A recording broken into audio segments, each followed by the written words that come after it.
Halo, Sobat Bola Bocor. Kembali lagi, saya akan membahas sedikit tentang PSM Makassar.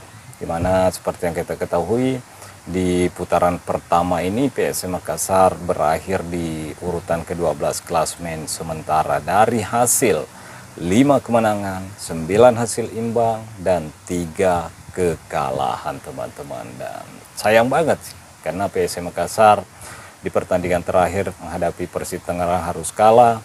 Di pertandingan ke-16 ketika menghadapi Barito Putra, PSM Makassar ya harus terkena hukuman pengurangan poin.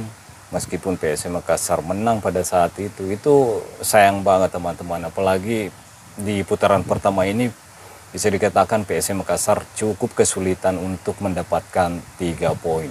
Dari 17 laga yang ia lakoni, 9 diantaranya hasil imbang yang didapatkan oleh PSM Makassar.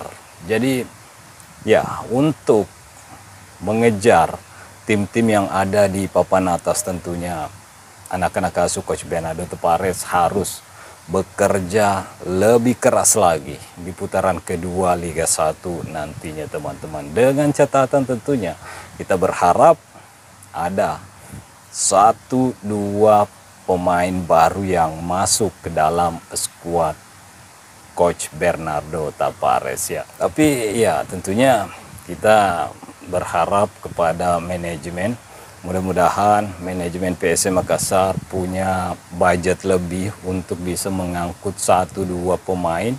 Minimal satu penyerang tajam tentunya, dan satu gelandang kreatif atau gelandang yang kuat dalam menahan bola. Itu saja sih kalau menurut saya teman-teman. Untuk pos-pos yang lain saya rasa PSM udah cukup bagus sejauh ini teman-teman. Karena kalau tidak ada tambahan pemain baru di dalam skuad PSM Makassar untuk putaran kedua nanti, saya rasa mungkin akan sangat berat untuk anak-anak asuh Coach Bernardo Tavares untuk terus bersaing di papan atas klasmen. Karena saya yakin tim-tim lain juga tentunya akan berbenah dari apa yang menjadi kekurangan dari tim-timnya di putaran pertama. Begitupun saya menginginkan PSM Makassar, manajemen PSM Makassar, pelatih PSM Makassar ya berbicara bersama, duduk bersama, meminta sesuatu kepada manajemen supaya mendatangkan pemain-pemain yang memang dibutuhkan untuk putaran kedua nanti. Karena PSM bukan tidak bisa bersaing teman-teman, cuman lini depan PSM Makassar agak sedikit tumpul di putaran pertama. Makanya saya menginginkan satu pemain lini depan yang memang udah matang teman-teman, yang udah siap pakai. Terus lini tengah satu pemain yang juga benar-benar matang. Itu yang saya inginkan untuk pemain-pemain. Kalau memang manajemen bisa mendatangkan 2 pemain ini, ya saya yakin PSM Makassar akan bisa kembali naik ke papan atas klasmen. Karena kita tahu tidak begitu jauh juga posisi atau poin dari tim-tim yang ada di atas PSM Makassar. Dan yang tidak kalah pentingnya teman-teman, kalau memang nanti tidak ada tambahan pemain baru di putaran kedua, ya setidaknya teman-teman semua supporter PSM Makassar ya harus 2 kali lipat atau 3 kali lipat dari sebelum-sebelumnya untuk memberikan dukungan kepada PSM Makassar. Karena hanya dengan dukungan dari supporter PSM Makassar membuat para pemain-pemain ini semangat bertanding di atas lapangan. Kita udah melihat teman-teman, di awal-awal liga PSM Makassar sempat memimpin klasmen juga di Liga 1. Sampai Nerming Haljaita tidak bisa lagi menciptakan gol, ya akhirnya PSM Makassar perlahan-lahan turun, imbang, dan pada akhirnya di putaran pertama ya PSM Makassar seperti yang kita lihat berada di urutan ke-11 dengan mengoleksi 24 poin. Tapi ini bukan akhir dari segalanya. Masih ada 17 pertandingan lainnya di putaran kedua nanti.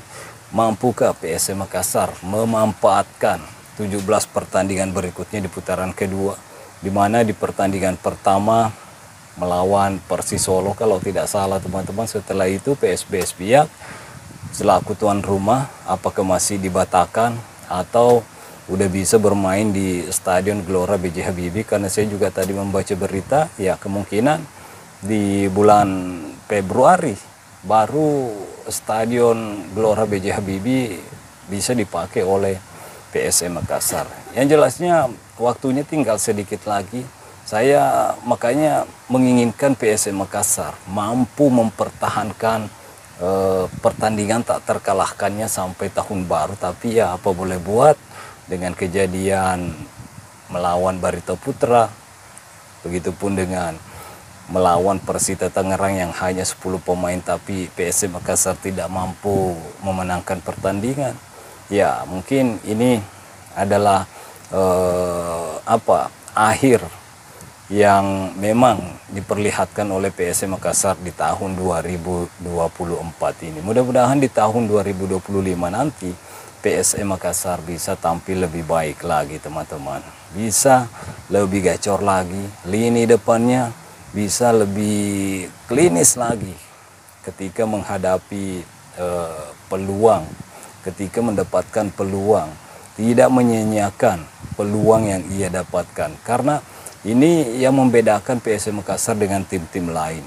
Tim-tim lain mungkin punya beberapa peluang tapi ya mampu dimaksimalkan menjadi gol. PSM Makassar mungkin punya lebih banyak peluang tapi lini depannya tidak begitu efisien, tidak begitu tidak begitu presisi jika mendapatkan peluang. Tembakannya tidak akurat begitu teman-teman. Jadi saya berharap di putaran kedua ini dari 17 laga nanti PSM Makassar juga bisa mengambil 3 poin lebih banyak, mengambil kemenangan lebih banyak dibanding hasil imbang teman-teman. Di putaran pertama kan PSM Makassar 5 kemenangan, 9 hasil imbang, 3 kekalahan.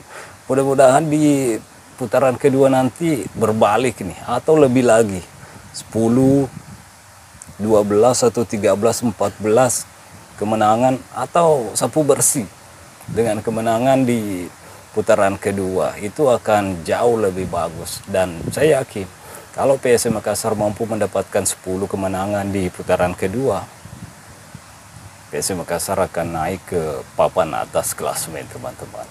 Oke, kita lihat aja nanti di putaran kedua apakah ada pemain baru dan apakah PSM Makassar mampu tampil lebih baik. Oke, mungkin sampai di sini dulu. Stay healthy. Bye bye.